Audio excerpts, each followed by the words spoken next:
রোগীর পেট কাটতেই বেরিয়ে এলো বিশাল আকারের টিউমার। 1-2 কেজি নয়, রীতিমতো 12 কেজি ওজনের টিউমারটি অপারেশন করে বের করা হয়েছে। 5.5 ঘন্টা অস্ত্রোপচারের মধ্য দিয়ে টিউমারটি অপসারণ করা হয়।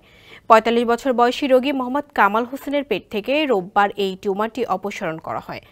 সফল এই অস্ত্রোপচারটি সম্পূর্ণ করেন বরিশাল শেরেবাংলা মেডিকেল কলেজ হাসপাতালের সার্জারি বিভাগের বিভাগীয় প্রধান অধ্যাপক ডক্টর জি.এম. নাজিমুল হক। বর্তমানে রোগীটি সুস্থ আছেন বলে জানা গেছে। অধ্যাপক ডক্টর জি.এম. নাজিমুল হক বলেন, রোগীর পেটের চারপাশে টিউমারটি ছড়িয়ে ছিল। বিশেষ করে তার পেটের উপরের অংশ থেকে শুরু করে নিচ পর্যন্ত টিউমারটি ছিল।